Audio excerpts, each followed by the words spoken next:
ปีคริสต์ศักราช25เดือนเอเบเลยมา15วันวันสังเกตลงมาในทำในจงมันต้องสาวเวงดังยันเขาจะเขาเลยมาเปิดวิปังตราวิปัสสนาอุณธรรมอมสาเขาดัง10วันว่าจะเลยเมื่อเขาไปหอตราไปถอมตราในเขาโฮมกันส่งไหนครับเอามิตรตาซ้อมกันกว่าเมตตาไว้วางกุศลนะอากังดัดตังเป็นเมตตาใส่เขา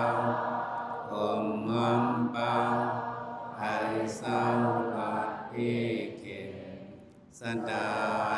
ดังเสือให้มุนเสือ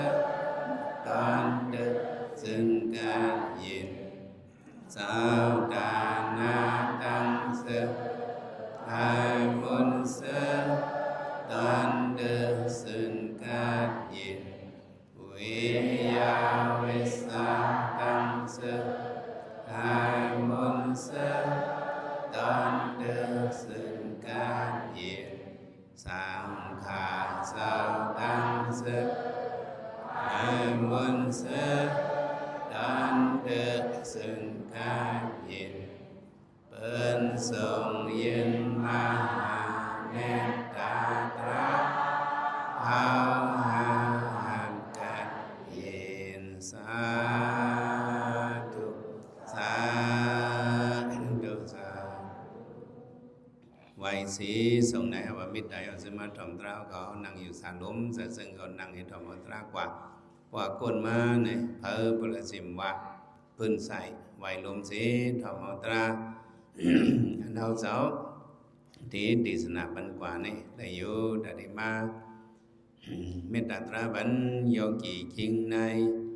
ยิงใจของเขากว่าในก็ตราวปีในในที่เอาซับเลียงปฏิญินในเสลียห่อกว่าตอน1ตอน2ที่เส้นไหนสำหรับเขาว่า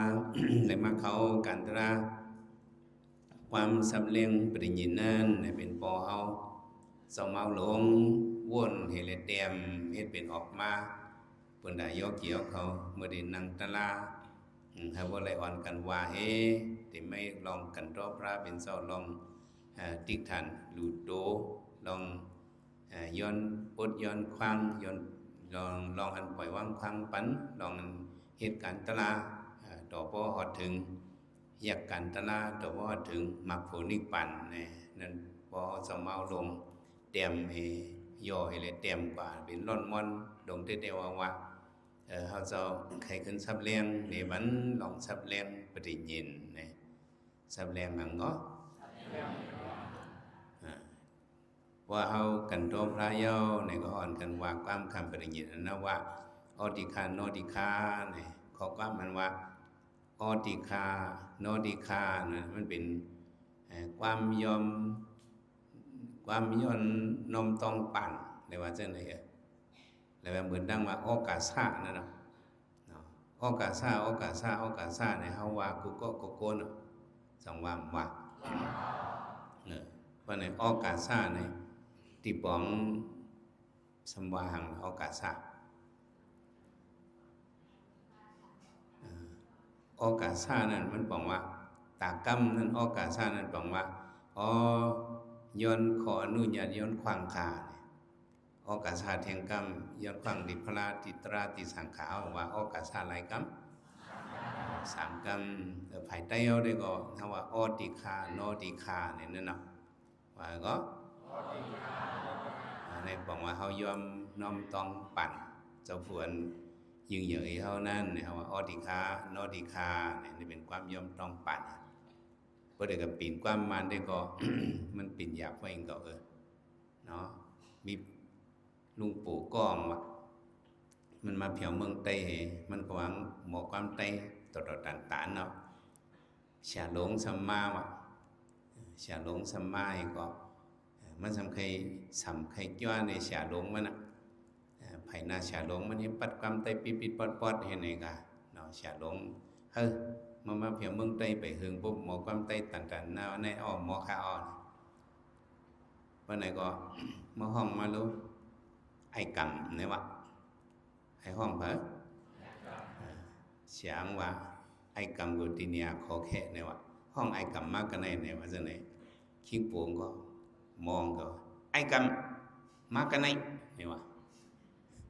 ก็ไอ้กำก็มาคิงโป่งขึ้นว่า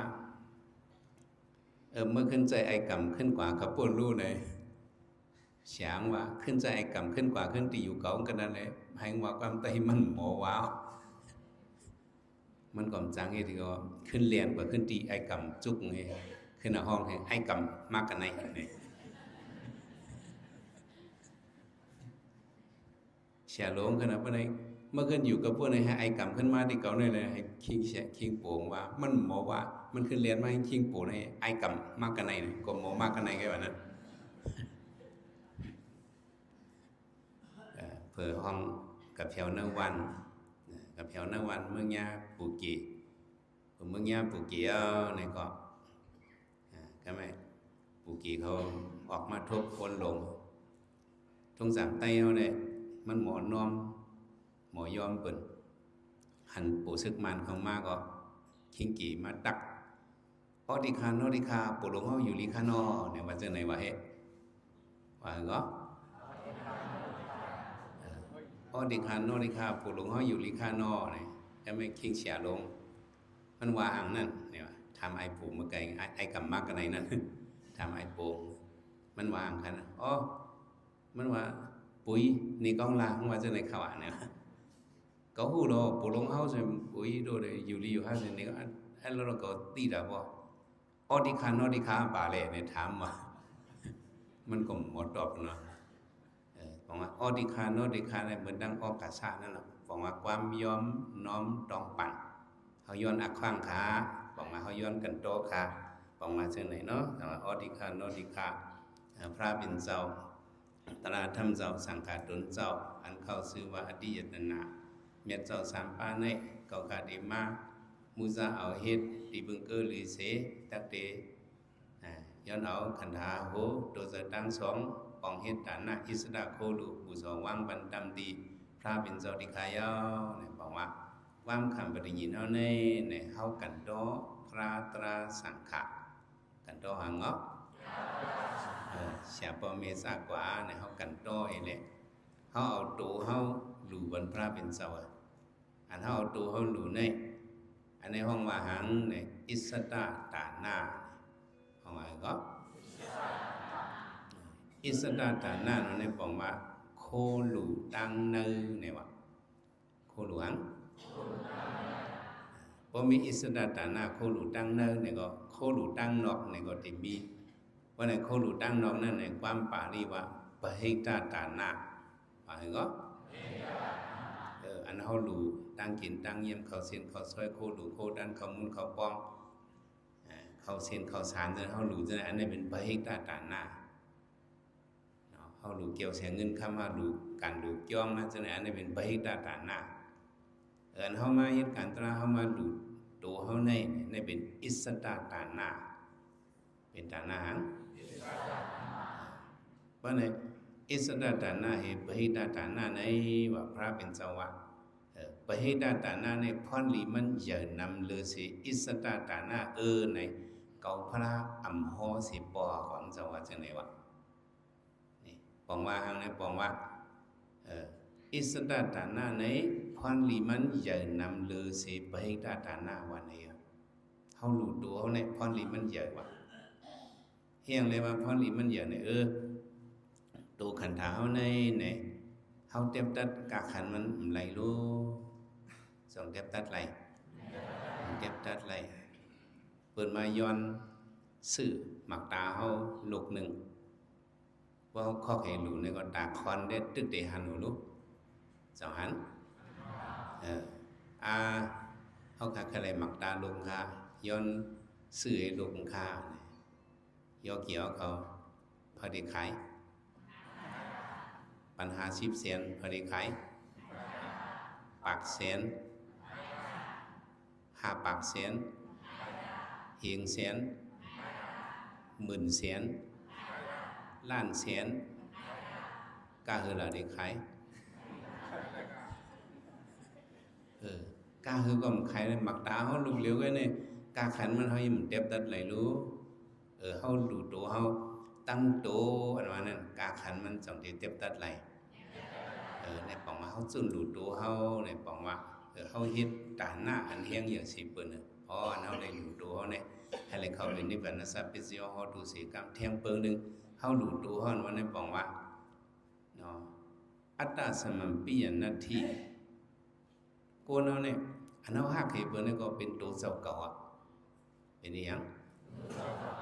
ตัวเจ้าเก่านี่เจ้าก็ฮักให้เปิ้นหมดดอกอันเฮาเหล็กก็ยินกันว่าเฮาฮักสู่ให้เปิ้นสู่ว่าเฮาให้เปิ้นเอานั้นมันเป็นความน้ำมันตาตองไงเป็นหยังไงสุดด้วยมืออิงสันนั่นเนาะมืออิงสันในก้นนั่นเรียนออกข้างหลังมันก็เอาตัวรอดอันตั้งจังจ้ะเมื่อเราตัวเขาเราลูกเขาล่างเขาปอเขาเมย์เขาจังไงคุกแสลนนั่นฮักตัวเจ้าเก่าในหรือสิเปิ้นเนาะแต่ว่าเฮาหลู่ตัวเฮาในอันเฮาฮักเปิ้นเฮาหลู่ไรในปองว่าเฮาเตียบขาดเป็ดเสือฮักตัวเฮาก็ป้าเฮามาหลู่ตัวเหตุการณ์ตราในเฮาเตียบขาดเป็ดเสกยติที่อันเฮาว่าเป็นตัวเก่าในเฮาเตียบขาดเป็ดเฮาจุนหลู่บรรพระเป็นเจ้าในเป็นไรแต่เหตุการณ์ตราอันว่านั้นหมายหนึ่งจะเรียกกันโตพระหมายสองหลู่ตัวหมายสองในอย่างเนาะนะว่าอิสระโคลูปุจาวังปันตำตีพระเป็นเจ้าติขายาวในเฮาดูดูเพราะว่าคาราเบเจ้าในซ้อมหนังอยู่ด้วยประมาทตราลงเดือลืมคิงเสอยู่เลยเอาตั้งตัวเฮ็ดสว่างกาเสวนแผกแม่บทก่อกรรมทุกทางพิษเมนตำตีพระตราสังขาเสียบ่เมษากว่าสิมกะริยาผู้ริภูเมตตั้งเสียงเสื้อนั้นมีบ่ไหนซึ้งเก่าขาอนุญาตย้อนรับเมตตากรุณาหงปูอิลูปล่อยว่างความลดปดปันหาอันกลางยันตั้งขันวิปักมักอันเตรโฟอันเตรสีกรรมติขาเนี่ยตอนในสมัยแห่งในตอนนั้นเขาย้อนตองปั่นตั้งพิษ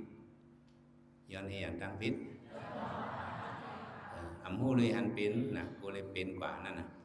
ตามที่พระตราสังขาเสียปอเมสากว่าสิมกะอริยภูริภูมิตั้งสิ่งว่าเขาเลยมีตั้งพิษไว้ในก็เขาขายย้อมน้อมต้องปั่นอย่าไปให้อะไรเป็นอันเฮ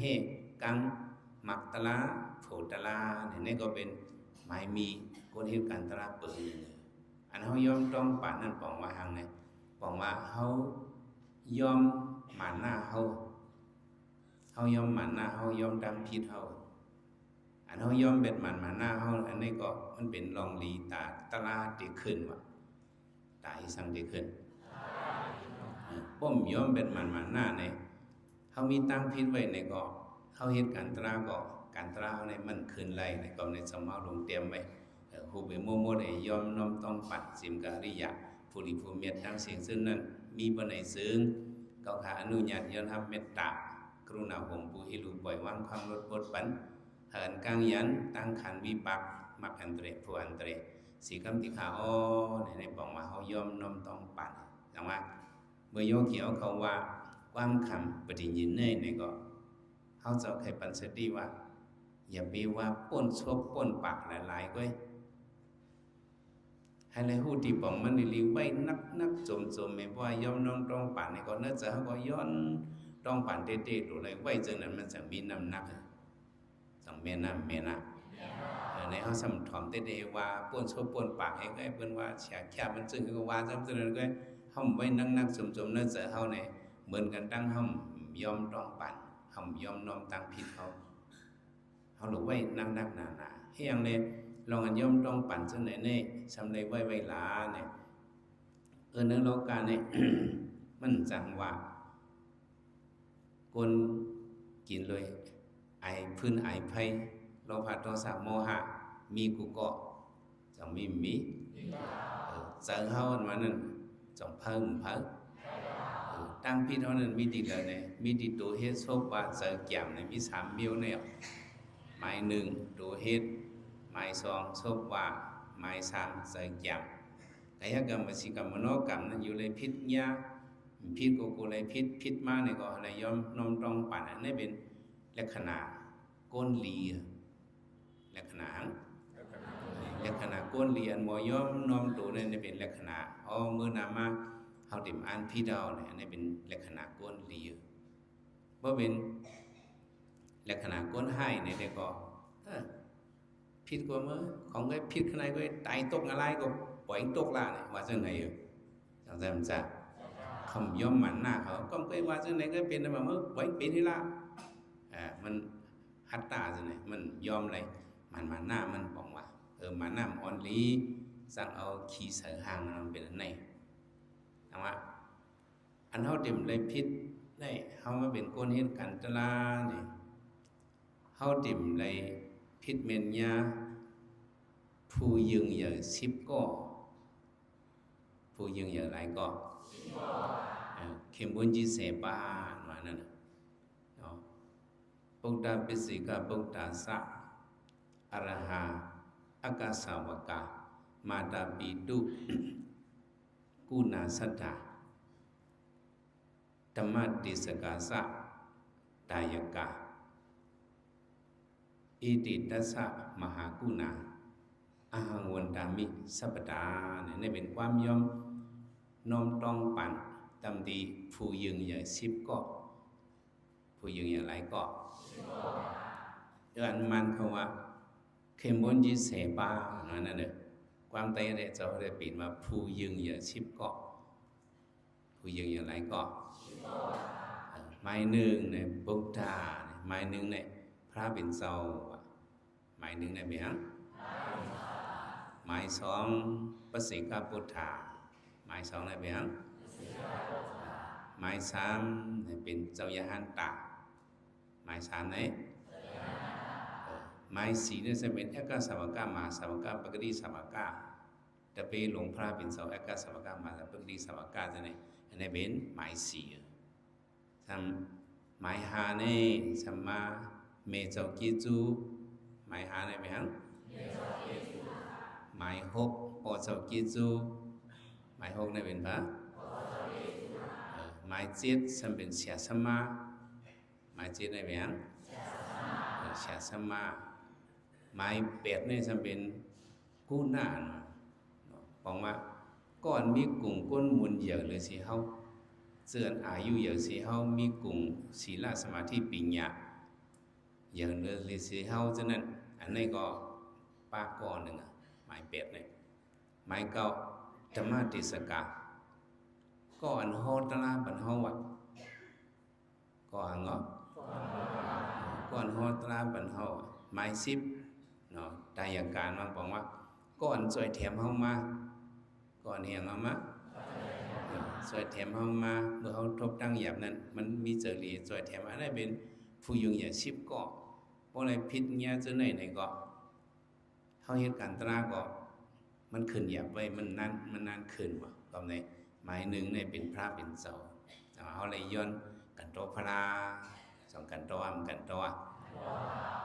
เจื้อนเลยผิดญาพระเป็นเจ้านี่ก็เมื่อปันพระเป็นเจ้านั่นเลยสั่งกับปัญญามที่เลยสั่งเขาเฮ็ดตะลาก็มันตะลาในมันขึ้นเลยมันมีเส้นตั้งแต่ที่ขึ้นมันมีนิยามมามันของพระเป็นเจ้าน่ะเปิดเป็นเจ้าผู้เหียนสปิอยู่นี่แหละมันสิก่อนลิผิดพิสิกาปุถาก็เหมือนนั้นเนาะเพราะกับพิษอย่างเงี้ยพิสิกาปุถาเขาจะเป็นเจ้ายหันตาเลยพิษลึกพิษละเมาะเจ้ายหันตาเนี่ยก็เหมือนจะงูเห่าลงนักกาลงอ่ะกับพิษไรเอกสาวกามาสาวกาปกติสาวกาเนี่ยกับพิษไรมันเป็นผู้ยึงใหญ่10ก่อป้าเขาเสาฉะนั้นเอามาด้วยเหมือนนังว่าติวตัดเขาว่าเลยอย่างย้ำยินสื่อติวตัดเมื่อมันไปพิษญาพระเป็นเจ้านั้นเมื่อมันไปเอามาเห็นกิ่งญาใส่พระเป็นเจ้านั้นเมื่อมันไปมีใส่สวยนิ่งเปียงจังหรือพระเป็นเจ้านั้นเนี่ยตั้งมันเนี่ยตั้งเจ้าอนันตายเจ้านุรุธาเขาจะเนี่ยเขามันเฮ็ดเป็นยาหันมาแจ้งกรรมสมาธิเหตุการดีการงามเหตุการสมาธิดีๆงามๆเนี่ยติวตัดเนี่ยไล่อภิญญาไล่สารซะในก่อนเลยลำลินบินผ้าก่อนไล่ติวตัดเนี่ยเมื่อเจ้านั้นเนาะมันมีพงตะโค มันก็สู้ที่คนใจอสัตตสัตว์เนี่ยมีนกว่าเนื้อกลางหาวเอาสองพงอย่างห้ามอย่างมีนกับเนื้อกลางหาวให้กับฟุตบอลเนอห่างหอคนใจอสัตตสัตว์ตึกก็เล็กนั่นเฮ็ดทางเป็นคนใจหลงกองไงเอางูเขียนดีก็โหงอันหนึ่งเอางูเขียนดีเอียงมันเอางูเขียนดีมือมันสองคอนหนึ่งไผ่หนึ่งโตให้ไหนก็กันแหน่บันคนใจอสัตตสัตว์ตกใจอ่อนก็ได้เอาแล้วก็โกงูติวตาเนี่ยอย่าไปโกก็เป็นยาหันติวตาเดินเนี่ยขึ้นพลึกเนี่ยขึ้นผ่านเฮ็ดตรงเป็นยาหันแล้วมันฟุ้งเยอะเตี้ยนั่นต้องยามยาก็มันก็ตึกโซนเอาน่ะเมื่อก่อนตึกเล็กตึกน้อยก็หลุดเจียวปุดหางปุดหอว่าเมื่อได้เปิดพอเมื่อขนมคำเป็นพิสารนอนเพ่จังเลยสามเฮ็ดที่จิมคุณได้มันเหงื่อตั้งในจามหึงหรือคัดเจอปวดเป็นจันอูเมื่อหรืออูเมื่อตายมันก็โซนอันนี้ก็เพื่อนนั้นก็ดีปุดเอาองติพระก็ดีเอาพระเป็นเจ้าให้ปวดตายเฮครึ่งก็ไล่กว่าเนี่ยนะฮะสองก็ห่มหยันกันเนี่ยเตี๋ยวมื้อนั้นมาเอาใจพิษพระราน่ะเอาหางพิษเพราะเห็นนั่นในก็มินเลยให้เอาเลยไปมือเอาอันนั้นพุ่งตะโค้งหายไปหมดแต่ในเลยตะลาก็มันจังเลยอันนี้จะว่าก่อนหรือพิษนั่นเอาอย่าไปพิษนี่เป็นผู้ยิงอย่าชิบก่อนนั้นพอเขาเลยพิษเนี่ยก็เขาเลยยอมน้อมต้องปั่นขึ้นแต่เลยไว้เจอนั่งนักสมไม่ต้องปั่นผมต้องปั่นเนี่ยก็เขาเหตุการณ์ตะลาเนี่ยก็กูตะลาเขานานขึ้นเอาเจอพิษก็ยาวเอาโซ่พิษก็ยาวเอาตูพิษก็ยาวแต่เลยต้องปั่นทำเลยต้องปั่นนะเขาดูยอมมันหน้าเขาว่าไหนเอาเจอพิษทำมาวนด้วยมโนกรรมเจ้ายาหันอ่อนป้าหนึ่งตั้งเจ้าฉาเทาป้าหนึ่งอยู่จองถึงจำกันปียาวเข้าหึงเหตุการณ์ตลาหังฝาหังมันเป็นเจ้าตลาดังสองป้าเป็นเจ้าหังภาวนาตลาคำดอกเลี้ยงดอกคำคัดใจเหตุการณ์ตลาหังฝาหังมันถึงว่าหนึ่งสองเจ้าเนี่ยกลางเนื้อเจ้าเนี่ยปัดตุ้งซ้อมกันเนื้อวันลัดเข้ากันเนื้อวันอันหนึ่งเอาเนี่ยเผื่อลัดเข้ากันเนื้อวันเอาเนี่ยอันเป็นเจ้าเท่าเนี่ยกลางเนื้อเจ้าเนี่ยเข้ากัดเนี่ยมันจะเป็นลมจะกัดเป็นลมจะกับเป็นลมมังเนาะหัวเสงจะกับลงมาลูกหัวจะกับมาเฮือมามวยมาอาลูตีถือในกูบอกเนี่ยพวกไอ้กินข้าวหุงเลี้ยวอุ่นใหม่ๆเนี่ยได้ก็ลมหัวจะกับก็ในหายคำเดียวในมือเนี่ยกว่าตุ้งชอบเนี่ยก็สติเหตุไปกว่าเพื่อกับเพียวไผ่นาเฮิรนหลังหนึ่งเจ้าเฮิรนนั่นก็สามารถลองสามารถหลูข้าวต้มข้าวหุงเลี้ยวเนี่ยวะสำตึกอุ่นๆใหม่ๆมาหลูสามเปียวข้าวหุงเลี้ยวในมันจะว่าสั่งถูกก็ดังก็เป็นจะกลับมาบ่ได้กินเมื่อมันตึกอุ่นได้เด้จะกลับก็ได้หายเนี่ยเจ้าเฒ่าวุ่นนะจะมันจังไหนก็มันด้วยตัวมันเป็นโยกะไว้เป็นจังไว้เป็นโยกะเพราะเมื่อโยกะหนามาเป็นมานั่นเรียกว่าเป็นกีฬาหน้าเป็นจังอ๋อมันจะเป็นกีฬาหน้าเป็นก้นไข่ก้นเป็ดกว่าตั้งนาอินมีตุ่มไม้อันนึงมันจะก็กันนั่งตั้งเฮยก็นั่งหรือเฮอตีเนื้อตุ่มไม่ไงก็เอาสปินมาป้าโจนะเอาสปินมาก็เป่าให้โดนกินข้าวหุงเหลียวนั่นโดนกินนั้นเป่าให้ผู้ให้โดนกินสดในมดปีเดียวลมจะกำก็หายไปไหนขึ้นสืบกระตุ้งซ่อมมันจ้างวันอันมาจอมไผ่หลังมันเจ้านั่นขาดตุ้งซ่อมจอมกันเจ้าลงกว่าอันตั้งสวรรค์จอมไผ่หลังสิมันจ้างวันอันมาจอมไผ่หลังมันเจ้านั่นหันเจ้าเท่านั่งกินข้าวหุงเหลียวเนื้อตุ่มไม่หิมกลางวันนั่นไหนมันจ้างอ่อนป้าไหนลีอายเปิ้นนะว่าเฮ้นั่นเจอมันนะลีอายเปิ้นกวนเท่าเก้าโทนอย่างมึง ปุ๊บหมอเอาสลีสมองให้ít và trước này cái nơi chở này ao chở này gặp phít nhá giao thâu này ao yang phít nhá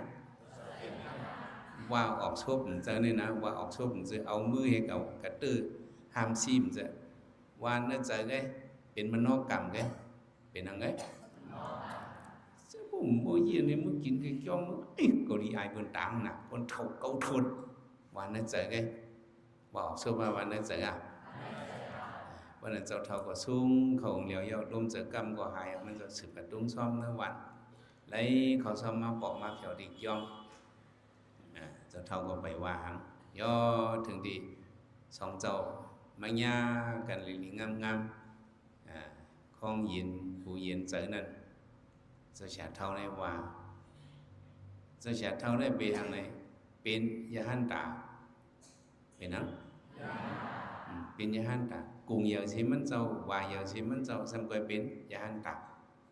và có giờ sĩ minh châu này bên con mi cùng một giờ sĩ minh xem bên châu và hành tạc có xem bên có dừng giờ có nừng rồi trả thao này khu giờ mình trang hoàn nâng chỉ mượt năng nghệ thuật không liều trong khẳng quan nè nửa trúng mây nè theo ma đi chong rồi trả thao và mình trang hoànออดิคาเจ้าจ้างอ่อนเข้ามาในศาสนาในตียันมันเจอมีอีสังเอาถามมันเจ้าจะเสียวกะคาดเวเข้ามาอยู่ในศาสนามาคัดเจอตลาดในตียันมันค่ะอันค่ะเลยกำมันปันเกียนได้คาดเวเป็นโซดาปานเยาเป็นหังเอาอันเท่าไรตลาเนี่ยเจ้าย่าหันหนึ่งกันลัดปันกันได้ไรมีทั้งพิษอันเท่าไรเตะเขาสำลัดเนี่ยได้ก็เขาย่าหันหนึ่งกันลัดกันเนี่ยมีทั้งพิษเพราะเป็นย่าหันกันลัดเนี่ยก้นเฮินเนี่ยมีทั้งพิษไรลัดนะขายย่าหันสองป้าอุกันคาร์เวเป็นซอตาปานนอกค่ะเป็นทางเอาเจ้าชาเท่านั้นว่าเลียมุนจ้าง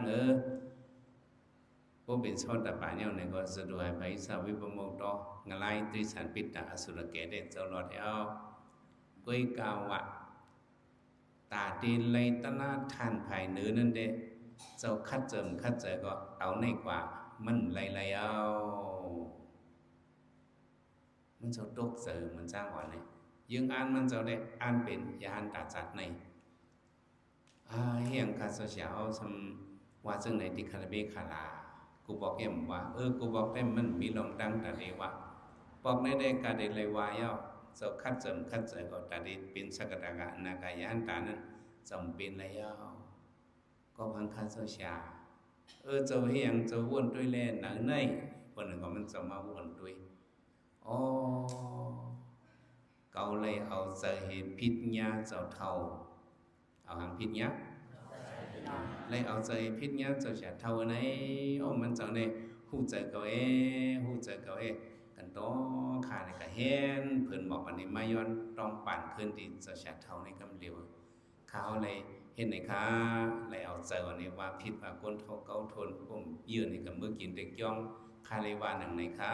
เฉาเช้าวางความฝันค่ะอย่าไปให้เป็นมักอันเรพอันเรค่าย่อมน้อมต้องปั่นเตว่าค่าเนี่ยย่อมน้อมเตต้องป่านในสวรรค์ในก็ว่างมามันเหตุการณ์ตลาก็ตลามันขึ้นกว่าอันนี้เอาใจพิษไว้เนี่ยเอาพิษเพราะเอาตัวพิษหล่ะนี่ก็เอาโซ่ไปพิษเอาตัวพิษนี่ก็การอะไร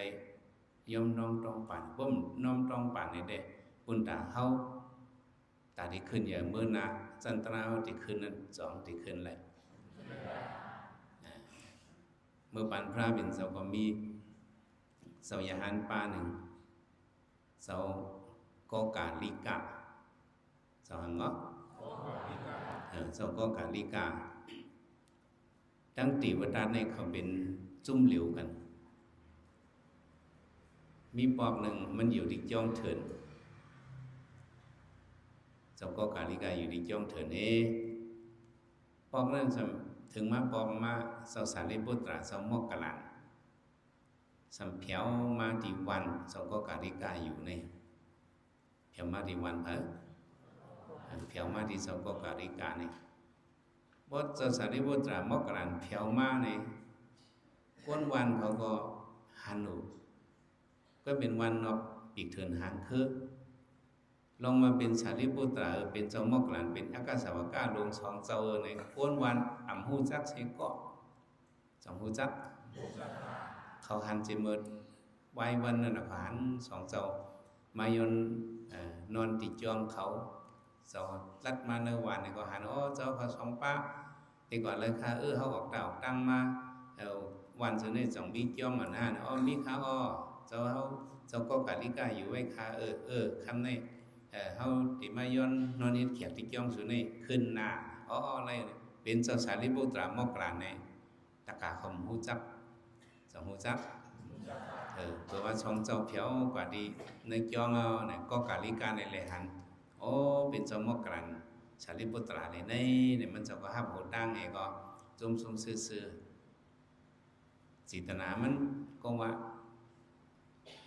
มันก็วนไปเนื้อเจอมันเพราะเปิดมาดูสารีบุตรมอกลานในเปิดมาดูในคู่ในคำเอาที่ไว้บรรจบย่อมมันวนอันไหน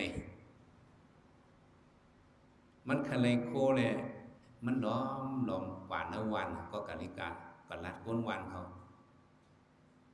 เจ้าสองป้ามาที่ย่อสองสุหันเป็นเพอในสุ่มหูจักสองคนมันหูจักหูจักโอ้ยก็ใครตายล่ะชูปีมาโออาสองหูจักโออาพอดังถุงเมาเนี่ยโออาในผมว่าเงือเนี่ยมั้งชูปีมาโออาชูกินน้ำอาโออาเนี่ยน้ำอาโอเนี่ยสองหูจักน้ำอาโอน้ำอาโอเนี่ยเป็นน้ำเชียนเชยเนี่ยไม่ต้องน้ำอาโอเนี่ยชูปีมาโออาชูกินน้ำอาโออาอันนั้นเป็นสมสารที่พวกตาจงมอกกระดานนั้นเนี่ยโลกก็ไม่คนวันนี้ลาดกันปั้นมรณากลางเดินมาเห็นโคดุโคตาเนี่ยตีมาดูด้านสองเจ้าในหัวเจ้าก็กาลิกากระชวนไพมันสังใจมันจัดกระชวนให้มาหลัวเนี่ยสองเจ้าหับโคดุสองหับหับพวกหับเนี่ยก็ก้นวันนั้นเอาโคดุเอาไว้ดีจ้องขึ้นเอามือเอาก็กาลิกาจะลำกูเกาเลยโคดูได้ไหมเนี่ยเห็นนั้นปอกหึงมาแทงปองก็แม่จังสารนี้พวกตรายมอกหลานขึ้นเพียวมาดีวันนั้นขึ้นก็ไม่ได้ก้นวันสองหูจักก็หูจักก็เปิ้นมาหลูมาตันเปิ้นมาหลูเขาซ่อมพักซ่อมว่าขาสองเจ้าซุ่งหรือปอกคนนั้นซุ่งในเป็นจะหันกับตึกโซนให้มาหลูในมันฮับถึกเนี่ยเขาวินิวามฮับพองได้พำกับตึกโซนก็กาลิกากล่อมตั้นมาตึกโซนมันสำกับมีดังลำหูสองเจ้าในเพียวมาถึงหนังขึ้นลึกมาก็กาลิกาสั่งเพียวมาก็เจ้าเขาเพียวมาแล้วฝึกมาบนมาหลุมมาตันสารีบุตราสัมฮับสารีบุตรามอกลางขาฮับโคดุโคตาเนี่ยก็อันหลุจุนปันตะปีขาก็จุนปันนี่ก็ตาเจ้าก็กาลิกาช่ำกึดหังวะเอาสลัมไปเลยเนี่ยเอียงเบ็ดสลามบนลำพิษนั่นนะแถวกับดีเมือง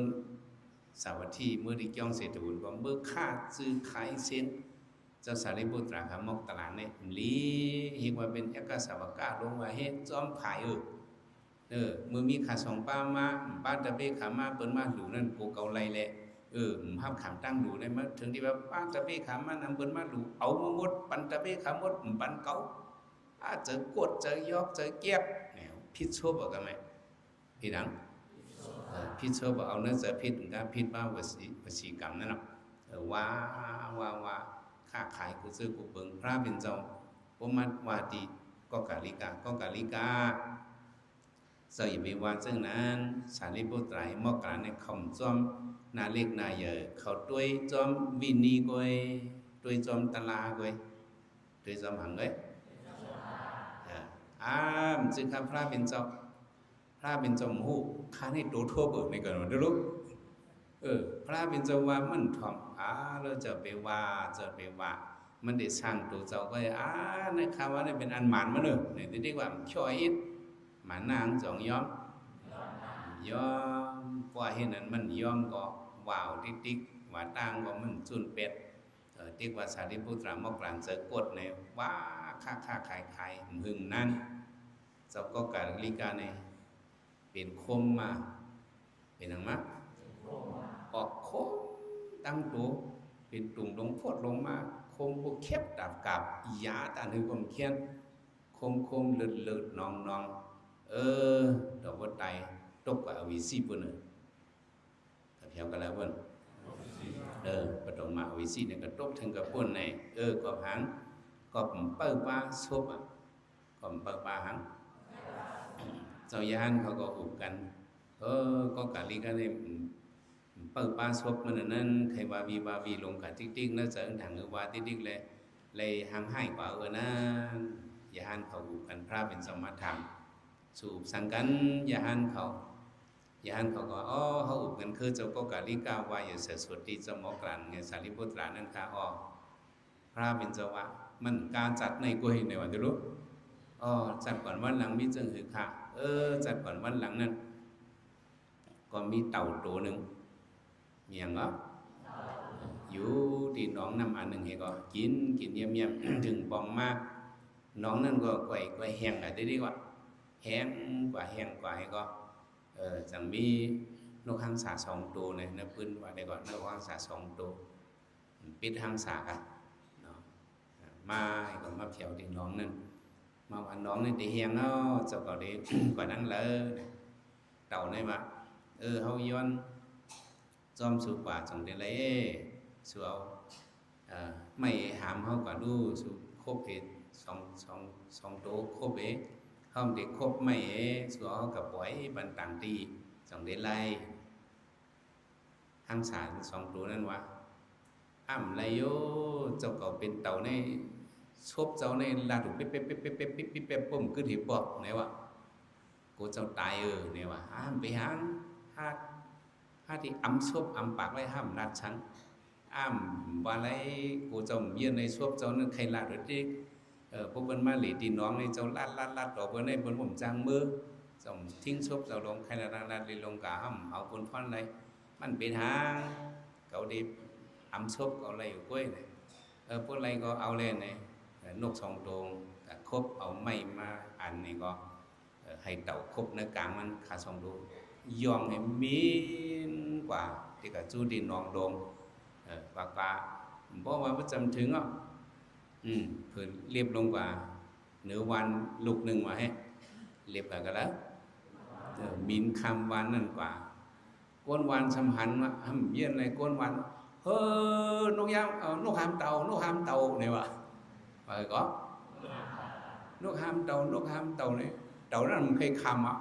ngon cháu mà này ở vùng chỗ hiểm buộc này nên cho nàyพระวินเจว่าจัดก่อนก็มันทิ้งศพมันจัดในกล่องทิ้งก็พิษหรือเอาอย่างนี้เลยเขาเลยมีตามพิษนั่นเขาหลวหัดต้องปั่นเลยจังจัดเมื่อไงเขาว่ามโนกรรมเมกายกรรมเมวสีกรรมเมกายกรรมพิษในก็เดี๋ยวเลยหมอต้องปั่นปุ่มต้องปั่นในเฮตะลาก็ ตะลาวเนี่ยกึ่งด่านคืนก็มันคืนไรวะเขามาด้วย บ่เสียเอาฝีบางตราที่ตั้งยันเลยพี่น้องเมืองใหญ่เขามันนั่งตะลาลุงมหาโยเนี่ยลุงมหาโยเมืองใหญ่เนี่ยมันนั่งตะลาเป็นอูเสียเต็งมองเขาเนี่ยเป็นอูเซาสันตาซีรีส์เขาเมืองใหญ่เนี่ย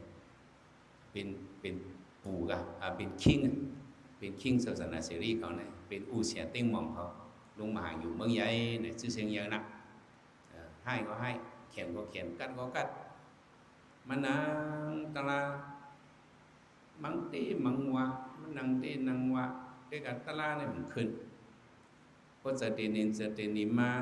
มีอันยากเก่าพุทธเดนินเสเดนิมาที่หันตลามาเพียกลงกว่าหังกวยจนก็เป็นที่ดีกว่าพอว่าลุงห่างอยู่มือที่พิษญาผู้ยืงเยอะจะไหนโยมาเฮ็ดตลาดในกึ่งด่านคืนมันคืนในมาเมื่อกันโตเมเมื่อเลยเนี่ยพอว่าจะเนี่ยพอแชร์ว่าดีให้เมื่อกันโตเมงว่ะให้เมื่อยังพอแชร์ก็ทำเมื่อนอนพันสั่งในนอนพันนั้นเมยังสั่งสิ่งจะไหนวะเมื่อกันโตเมสูเลยเมสูตึกมีอยู่ก็พอเมสูมีเนี่ยได้ก็เมื่อกันโตที่คุ้มจะไหนเนี่ยวะเมเอาตึกมีค่ะมันก็เมื่อใหญ่เมื่อกันโตเมงเมื่อห้องเมงมันนั่งดีภายนาเข่งพลายลิงงามเมลูกเอาเมื่อเหตุการณ์ตลาเนี่ยมันขึ้นค่ะอยู่เลยพิษญาตัวเฮ็ดโชว์ว่าจะแก่กูเลยมีตั้งพิษหรือเมคู่เลยสั่งหู้เลยสั่ง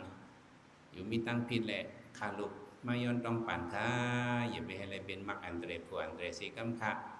มาย้อนต้องปั่นคุบไว้เมมัน3 กำดีลิงงามเมงก็ฮ้อปั่นเฮเมงก็เมื่อไปฮ้อนั่นมันกันต้อเนี่ยเมงในลูกเป็ดว่าเฮ้เฮียงแบดเมงในลูกกว่าที่เขียงพลากว่านี่ละกว่าที่เขียงพลาก็เอามาจอกแผ่นอันหนึ่งเอามาหังจอกแผ่นอันมาแค่ไผ่น้ำเฮมาลีดเน้งมานี่ไอติ้งหม่อมมาด้วยเลยเนี่ยวะเอียงข้าหลานนั่นแม่มาฮีเนอร์เป็นเอียงมาฮีเนอร์มาหินเฮียงข้าแม่ตั้งขายกับไก่หังกันไอ้ลูกมือเมื่อก็เรียกม่มหูหังเมสูตึกตักพักกัดเหนือจานขึ้นใจมือกูบอกมันมีจานด้วยจำจ้ะเมสูตึกตักพักกัดเหนือจานเก่าตึกตักพักกัดเหนือจานเมื่อจำเรียนเรียนเนื้อเอามาหินไอ้ทึมขึ้นมาเหนือจานเนี่ยมาหูเนี่ยวะทึมมากันแล้วลูกอ่อนมันหูมันตั้งใจเฮ็ดก็เอามาหินให้ทึมขึ้นมาเหนือจานเลิกเลยมาหินนั้นมาให้ใส่ซบมีเขาโป่งเนี่ยม่อมด้วยเขียวกบมังดอกเหลียวเมฆเขียวมังชิกมาเนี่ยมาหินให้เขาเก็บไว้ในนั่งเขียวเขาเห็นดีเนี่ยวะเอามาในลงคิงมาอยู่นะบ่ให้อะโลเมฆลูกตั้งใจเฮ็ดค่ะย้อนต้องปั่นค่ะที่เป็นกอบอันนี้ค่ะโย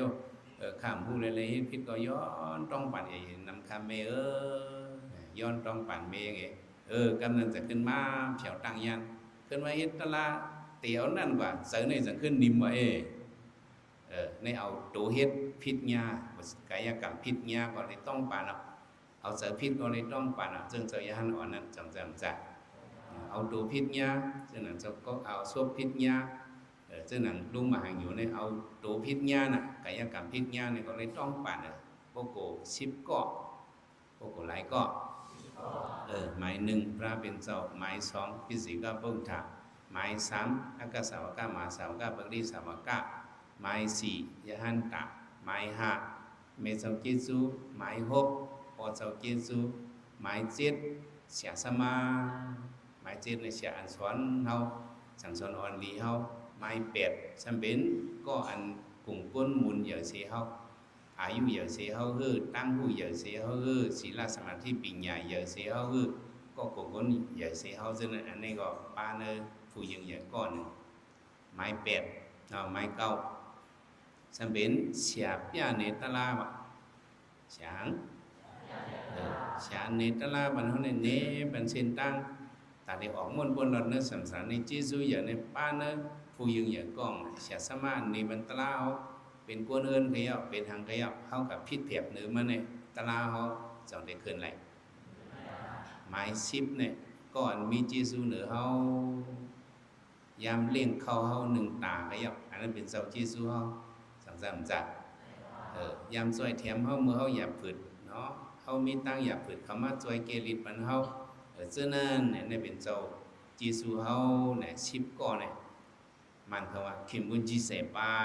ได้เฮาเจอกันมาผู้ยิงอย่าง10 ก่อเนี่ย ในอย่าไปอะไรพิษญาสำหรับความย้อนไวยสามันน่ะอิมิตัสสะมหากุณาอาหังวันตามิสัปตาเนี่ยเป็นกลุ่มก้นมุนเงาผู้ยืนอย่างชิบเจ้าในเฮาขาย้อนไวยสาย้อนต้องป่านคาในอันนี้ติสอนยกเกี่ยวกับว่าความไผ่ป่าลีมันเหมือนไหนนะปุจจาปิสิกาปุจจาสะอรหาปุจจาปิสิกาปุจจาสะยาวนะปุจจาปิสิกาปุจจาสะอรหา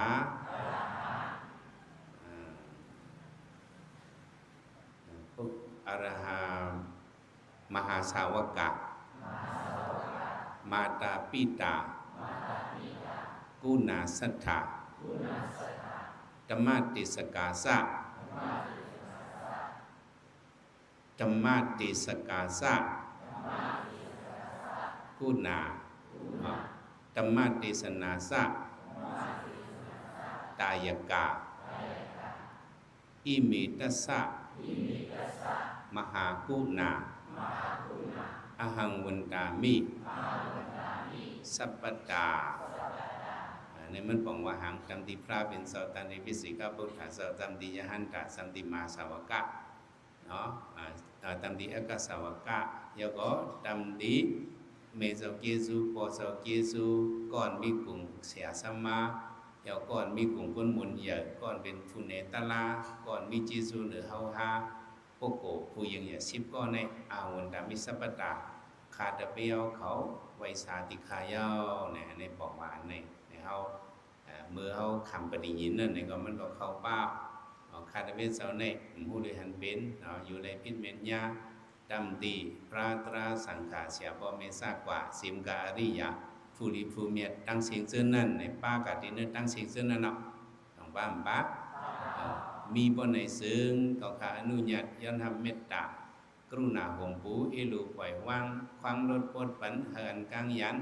ตั้งขันวิปักมักอันเตรผู้อันเตรเสกัมติคาอ้อเนี่ยในปองว่าเขายอมน้อมมันหน้าเขายอมน้อมหังเขาให้อะไรฮิตพิษมาก็ริมพิษมาก็ลีย้อนน้อมต้องป่านค้าสังวามีตั้งพิษเนี่ยก็อะไรปนวางควางอย่าไปให้อะไรเป็นมักอันเตรผู้อันเตรเสกัมคาเนี่ยอันนี้เขาเลยยอมตู่เขาย้อนต้องปั่นเขาเลยย้อนอนุญาตต้องปั่นนั่นว่าเขาไว้มันหน้ามันไหนทำใครกลมกลมน้อมต้องปั่นเนี่ยเขาเฮตลาเนี่ยก็เขาได้อย่าไปการเขามันเด่นนั่นถึงตีมันหนึ่งพอมาด้วยในศาสนาพระเป็นเจ้าเนี่ยเขามาด้วยสันนามัทีก็อันเฮายำยินว่าไอซันหนองหางมาเนี่ยก็ยำยินเจ้าสิทัดไปออกถึงกระโดดผักมันยิบหางไม้เรียนจอมนั่นอันนั้นเนี่ยหมาหน้ามันเยอะอีสังเยอะเพราะว่าเนื้อหอเนี่ยบ่มีเผยเจ้านุโลกถาเขาเจ้าอนันตาเขาติวัตตัดเขาเนาะเป็นว่าเฮ็ดยาหันเป็นหมดกึดมันไงมันก็เกี่ยวมันก็กะเฮ็ดยาหันจอมเปิดสันนามาทีเนี่ยเผื่อว่ามันกะเฮ็ดยาหันเอาเนี่ยเจ้าสารีปุตระเขาเจ้ามกรานเขาเจ้าก้อนดิ่งยาเขาเจ้ามหากัสสปะเขาเปิ้นไหลจันอย่าทูหังผังมันเนี่ยสันหน้าในสำไหลหังก็ในมันหันเจริญเจ้าสารีปุตระหันเจริญเจ้ามกรานหันเจริญยาหันผู้เจ้าผู้ป้าพวกเปิ้นมาวาดีเนี่ยก็ชื่อว่าเป็นพระเขาพระเก่าว่าจังไหนวะพวกกองจ้อมส่งออกผัดยันเขาก็บิลัดวุฒินั่นสองเราได้เป็นพระมันจือพระเก่ามันมาเป็นพระเปิดเป็นพระมันวะอันจื้อสูจังไหนก็ก็เป็นไม่มือว่าข้ามมันได้ก็หาในตั้งสติฐานให้เกิดพักกันก่อนหน่อยได้รู้ตั้งสติฐานในตั้งสันหน้าเนี่ยเกิดวันเลียวกันเกิดขิงเลียวกันเกิดวันเลียวกันเนาะ อาโปกายสันสวยกันในเนาะในเจ้านันตาโปในตนไม่หยองโปที่กาในการอุตายามัดเนาะยาในเป็นยโสตระเนาะสันในเป็นสันตามัดนี่สวยในเป็นหมคำสีลูกกันในเป็นมากกันตะก้าในเจ็ดอันนี้เกิดโฮมกันว่าเกิดคิงเลี้ยวกันนั่นแหละเขาในเกิดพักหนูร้องพระเป็นเจ้าเป็นมาสันนาเฮ็ดตารางในเป็นเฮ็ดเลยได้บรรลุมาลาเขากูหมดแล้วมันไว้มันหน้าดอกจะมีฮันเขาในกลมสั่งสอนมันเลยก็มาด้วยอินเนอร์วินิมหาวาสิกขาปุกสังขารที่สิ่งนั้นตรงภาษาสิกขาปุกกันมานั้นเกี่ยวเลยสองสันตามถีพระบิณฑพได้ปิ้งเหยียบเต็มได้เทียงยานเขาเต็มได้ว่าเสื้อนั้นพระบิณฑพได้ปิ้งเหยียบมันทอมย่อถึงดีว่าพระเป็นเจ้าเอานิพพานเอาในกำนั้นเมื่อพระเป็นเจ้าเดียวนิพพานนั้นเจ้าอนันตาอีรู้สันนามถีไปไล่ตะลาเขาเป็นคนอยู่เนื้อหอเดียวกันมากเขาขาดติเลยหรือค้าสันนาในมันถ่อมความมันเคยว่าเจออย่างพระเป็นเจ้าในเอกเว้ยพระลัดก็มันถ่อมเขาขาดติเลยหรือดีมันเพราะมันถ่อมความเปิ้นกับเปิ้นก็อย่าไปถ่อมความมันก็ได้ปันมันตามสูงตามเกี่ยวเนี่ยวะมันตามหังพระมาจันตาเนี่ยตามเกี่ยวเอาตามเกี่ยวเป็นสิ่งคือข้าพระเป็นเจ้าตามเกี่ยวเนี่ยพวกไว้ก็พระเป็นเจ้าเอานิพพานกายเอาเนี่ยเสวยาหานเขาป้าเลยก็เตรียมเลยหนังหือเตรียมเลยลัดดอกเสาสันน้ำมาเทเตรียมเลยลัดดอกมันว่าเตรียมเลยลัดมันสิเมียวคาเจ้านันดาก็ต้องไว้ปืนเข่าในกลางสังขารพระเป็นจะเอานิพพานเอาเนี่ยสันดามาถีนี่จังกว่าใจเหยอะเพอก็ไม่จังกว่าสู้ที่เจ้าลงมหากัสสปะก็มันส่งดักเชงก็สันดากลัดโตก็ดักเชงกว่าที่เจ้านุรุธาก็ดักเชงกว่าที่เจ้านันดาก็เจ้านันดามดักเชงกว่าสู้เพอก็เพอก็หนังหือมันเมื่อกาก่อนต้นอ่อนมันหนังหือเปิ้นก็ไม่เปิ้นขึ้นหนังหือมันบดดอกบดเต้นวางอยู่เนาะจำจ้าพวกนั้นเนี่ยพวกเขาหนังหือเปิ้นก็เปิ้นขึ้นหนังหือเฮานั่นน่ะเห็นไหนมันก็จะเรียกกำเดินมาห้องไห้มาสู่เจ้านันตาเฮ็ดอีหยังเขาสัมพมรัดดอกไข่ล่ะในกาก่อนต้นอ่อนคาก็เลยขังกี่เปียกเช็ดดอกของมัดได้ยือขาดยานเขาได้มีเสางเดิมมาเปิดถ่อมความพระเป็นเจ้านั่นเพราะว่าขาพระเป็นเจ้าว่าเมื่อเจ้าในมันหน้าเยอะเลยพระเป็นเจ้าปันตามเกี่ยวที่เมื่อว่าปันตามหังตามเกี่ยวซึ่งคือข้าเจ้านันตาอย่าไปลัดดอกอย่าไปหนังหือเสาสันตาเนี่ยแหละอย่าหันกดถ่อมความพระเลยเปิดหนังหือเมื่อก้อยเนี่ยพวกสันน้ำมาเทศเลยยินตามเกี่ยวอันนี้เนี่ยมันจะถึงใจตายลืมกว่าตั้น3 ปอกตายลืมตั้นหลายปอกตื่นมาถามตามหังก็ตามเกี่ยวในพวกนี้ก็ปีนร่มกว่าเทียงกำตั้น3 กำพวกเห็นนะในก่อนนั้นเต่านำมันมาซ้อมปันมันไว้ใจเลยลีเจ้าเหตุการณ์ตราในเหตุไหนแหละหลายปฏิสัสมุปปัฏให้ในไว้วางใจในโอ้ตลาดมันคือเนี่ยก็กำเดินมาสันดามาเทในย้อมมันหน้ามันเนี่ยย้อมตรงปั่นเจ้าย่านเขาดังเสียงเห็นอันนี้ก็ขึ้นเฮ็ดตลาดก็ตลาดมันจะขึ้นมาเห็นมันจะขึ้นเป็นอย่าหันตากว่าขึ้นเป็นหันกว่าเมื่อมันหน้าตั้งติ๊กซิงนั่นแหละ2 ไรตลาดเมื่อใครย้อมน้องตรงปั่นนั่นเนี่ย2 สังไรตลาดสุก็เฮาหาเนี่ยเพราะเฮาเลยมีตั้งผิดไว้ตั้งที่เผอก็ยับมีจีซูหรือเฮานั่นเนี่ยเฮากึ่งลียอมน้อมห้ามกึ่งลียอมน้อมกึ่งลีต้องป่านห้ามกึ่งลีต้องป่านเพราะซ้ำเฮาซ้ำต้องป่านรู้จ่องเฮายอมสั่งกว่าอีสังเฮาได้ยอมกว่ายอมให้เมียวนะมันหน้าเฮาก็มันได้ลดกว่าแบบตะลาเฮาก็ติขึ้นมาว่าเขาต้องปั่นเป็นด้วยมันสึกอีกซ้ำอันเป็นเปิ้นตั้งหลายไรพิษเมนก็กาเสเป็นตั้งพิษไว้ผู้สังกุเปิงซึ่งนั่นก็กองคาดีไว้เสเมตตากรุณาอ่อนนาเสฟังลด ปดปันสิ่งที่ขายาวอันเปิ้นพิษไว้เหนือเขาก็ได้มีในโลกาเนี่ยจะมีอันนั้นว่ามีในก็เจ้าเก่าได้เลยปวดวางความปัดเปิดได้อย่างเปิ้นเขาก็ได้เลยปวดวางความปัดเปิดอันเขาพิษที่เปิ้นก็ให้เปิ้นปวดวางความปัดเขาอันเขาเลยพิษที่เปิ้นก็อันเปิ้นมาพิษที่เขาก็เขาปวดวางความปัดเปิดอันเปิ้นพิษที่เขาก็เขาฟังเขียงว่างความปัดกันอันนี้บอกว่าไว้เสริมเมตตาต่อกันไว้เสริมต่อกันไว้เสริมเมตตาไว้เสริมกรุณาอีหลูมันวางพังปันมันนี่แหละนี่อย่าไปเอามาคำใส่เพราะเอามาคำใส่เฮาไว้ซึ่งนั่นนี่ก็มันเป็นอากาตาลงเป็นปฏิฆัตลงนี่ก็มาเป็นนิวรณะอันที่การตราเฮาอย่างนั้นเฮาได้เลยมีลองบ่วางความถอยปล่อยวางความบางจังเฮาได้เฮ็ดการตรานี่บ่เป็นความขังปฏิยินเฮาเดี๋ยวมือฝึกมาโอว่ากว่านี่โยเกี่ยวเขาอย่าไปว่าป้นซบป้นปากหลายๆก้อยแต่เลยนับย้ำไปนักสมเมเขากันโตพระก็กันโตนักสมเขาหลุดตัวเขาเนี่ยก็หลุดเต้ว่าจังจ้าอย่าไปว่าจะเช้าเขาอันวันให้ก็อะไรมีแก่อย่าไปว่าเส้นนั้นน่ะหลุดเต้เลยกุศลเต้จังจ้าอันเขายอมดองปั่นก็หมู่เดียเป็นกรณีมันดำเมื่อนั้นก็เลยว่าพิญญาดำดีพระตราสังฆเสียบเมษากสิมการิยาผู้ที่ผู้เมตตาสิ่งนั้นมีบุญในสิ่งก็ขาอนุญาย้อนทำเมตตากรุณาหุมผู้อิรูปล่อยวางความลดปดปัญหาการยันตั้งขันวิปักมักอันเตรผู้อันเตรสีกรรมดีขาเนี่ยก็ไว้